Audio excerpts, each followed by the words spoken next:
김태현 아나운서쇼 수요일 3부 낭만닥터 발음이 꼬입니다. 낭만닥터 조사부 SBS의 조동찬 의학전문기자입니다. 안녕하세요. 네, 안녕하십니까. 사실은 조동찬 기자랑 이 코너 진행하면서 진짜 이런 뉴스 하기 싫었거든요. 네. 제가 예전에도 한번 이거 다뤘었는데 21세기 대한민국에서 이런 일이 또 일어났습니다. 지난 3월에 있었던 일인데 대구에서 크게 다친 10대가 2시간 동안 응급실 8곳을 찾아다니다가 결국 숨진 네. 안타까운 사건. 이게 대구만의 일이 아니라면서요, 그런데. 네, 당시 보건복지부 조사팀이 보고서에는 대구 지역에서는 이런 일이 의사소통이 잘 안 돼서 이런 일이 있었다라고 했는데 제가 그때 8시에 뉴스하면서 대구만의 일 아니다. 후속 취재하겠다고 했습니다. 지난 어린이날 연휴 있었죠. 그때 5살 아이가 세상을 떠났습니다. 그런데 이 과정에서도 응급실 뺑뺑이가 있었습니다. 열나고 기침나고 호흡 곤란하니까 부모가 119 불렀습니다. 구급차 탔어요. 그런데 구급차 안에서 모두 5개의 대학병원을 헤매야 했습니다. 4개 대학병원이 진료 불가라고 했고요. 5번째 병원에서는 입원 불가하다. 진료만 가능한데 원래 이런 상태에서 진료를 받습니다. 그리고 5번째 병원에서 3시간 동안 치료를 했으나 그날 밤 심정지 왔고 사망했습니다.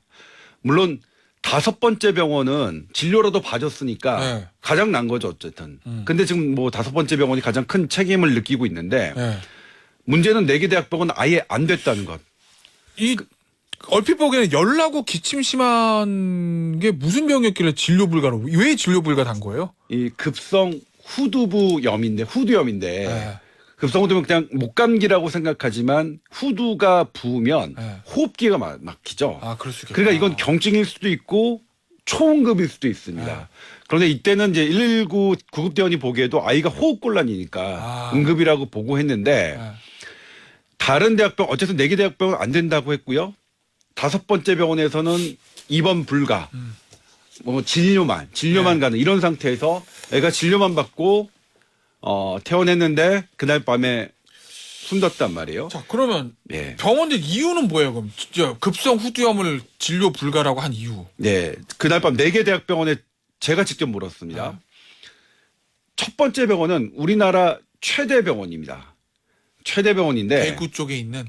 아니요, 서울에요. 이게 서울에서 벌어지는 군자동에서 벌어지는 죄송합니다. 죄송합니다. 어린이 최대 예, 대학병원. 최대 대학병원인데 뭐 대기 환자 많습니다. 365일 24시간 대기합니다. 여기는 심정지 어린이가 가도요 3시간 기다려야 됩니다. 어쩔 수가 없습니다. 너무 많아서요? 네, 전국에서 다 몰리기 때문에 국내 최대 병원이라서 전국에 다 몰려요. 그러니까 심정지 환자도 3시간 기다려야 되는데 뭐 당연하죠. 그러니까 안 받을 수 없고 B병원, C병원은 성인 환자로 소아 응급실이 따로 없었는데요.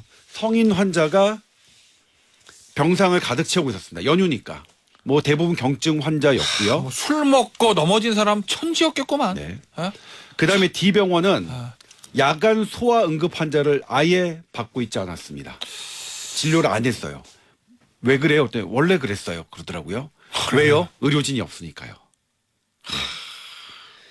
그다음에 이제 마지막 병원은 일단 뭐라고 얘기했냐면 소아과 당직 교수가 정상적으로 진료했다. 여기까지 좋은데. 네, 엑스레이도 확인했고 후두부의 스테로이드 그다음에 후두염 치료도 하고 안정된 거 보냈다. 그러니까 이게 입원실이 없어서 일부러 퇴원한 게 아니라 이 부분은 조금 좀 안타까운데 아마 이 부분은 이제 나중에 좀 다퉈야 될 부분인데 그런데 그렇다면 왜 입원 불가라는 조건을 달았냐 했더니 이건 안내소 직원의 착각이었다고 얘기하더라고요. 그래서 안내소 직원은 왜 그런 착각을 했습니까? 그랬더니 원래 이 병원은 12명의 소아과 전공의가 운영했는데 최근에 이제 다 안 하니까 3명으로 운영을 했대요. 3명이 365일 24시간 소아 응급실 하려면 뭐 당연히 번아웃 되겠죠. 이 어린이 연휴 전주에 번아웃이 돼서 한 주간 응급실을 멈췄는데 그 안내소 직원은 다시 그게 정상으로 된지 몰랐던 거예요. 그러니까 안 된다고 한 거죠. 그러니까 부모님으로서는 입원이 안 된다고 하는 게 얼마나 무겁겠습니까? 특히 사망한 날이요. 사망한 날도 어머니가 이 병원에 전화를 합니다. 가도 되겠냐. 그런데 입원 안 된다고 똑같이 얘기해요. 그러다가 이제 119 구급대 와서 심정지 상태에서 119 구급대로 갔지만 이게 안 된 건데 우리가 지금도 5월 5일 연휴에도 어린이날 연휴에도 서울에서 5살 어린이가 응급 상황이 되면 이렇게 응급실 뺑뺑이를 돌 수밖에 없는 게 지금 대한민국 응급의료 체계의 현실입니다. 자, 그러면 뭐 이거 정부 대책 같은 건 없나요? 정부가 지난 2월 23일 날 아, 아주 떠들썩하게 대책했죠. 어린이 공공진료센터 늘리고 야간 휴일에 진료하는 병원 더 늘리겠다고요. 네. 제가 그때도 8시 뉴스를 통해서 도대체 어떤 분이 컨설팅을 했길래 저런 대책을 내놓을까? 지금요, 이 숨진 어린이가 다녔던 대학병원 볼게요. B병원은 전공의가 0명입니다. 그리고 CD병원은 3명인데 4년차 2명, 1년차 1명. 그 다음에 E병원은 전공의가 4명인데 4년차만 4명. 그러니까 대가 뚝 끊겼죠. 네, 그러네. 이런 인원으로 365일 24시간 당직 스케줄 짜는 게 불가능합니다. 그리고 올해도요. 소아과 전공의가 159명인데 32명 지원했습니다.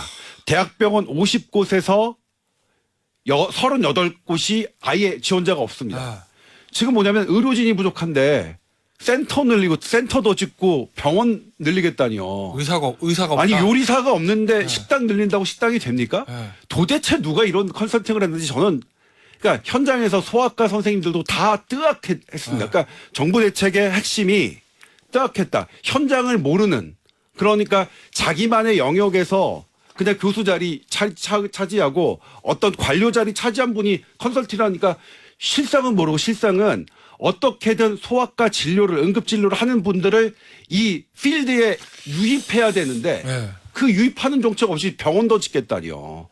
한몸 차서 일단 병원 더 짓겠다는 시간이 많이 걸리고요. 지금 당장 우리 논에 물이 없는데 댐 짓겠다는 말이랑 똑같죠. 예.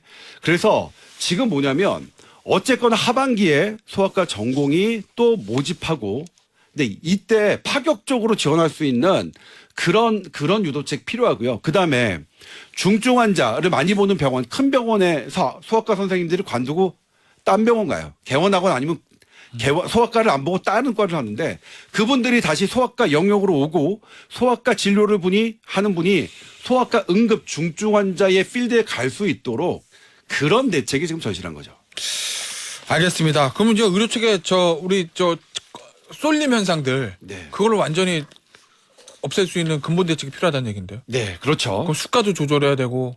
수가뿐만 아니라요. 사실 이제 물어보면 이 중증 환자를 보는 사람들 의사들의 특징이 이 소송이 있잖아요. 아. 개인적 법적 위협이 네. 너무 하니까 이 수가도 문제지만 그런 부분도 소아과 선생님들은요.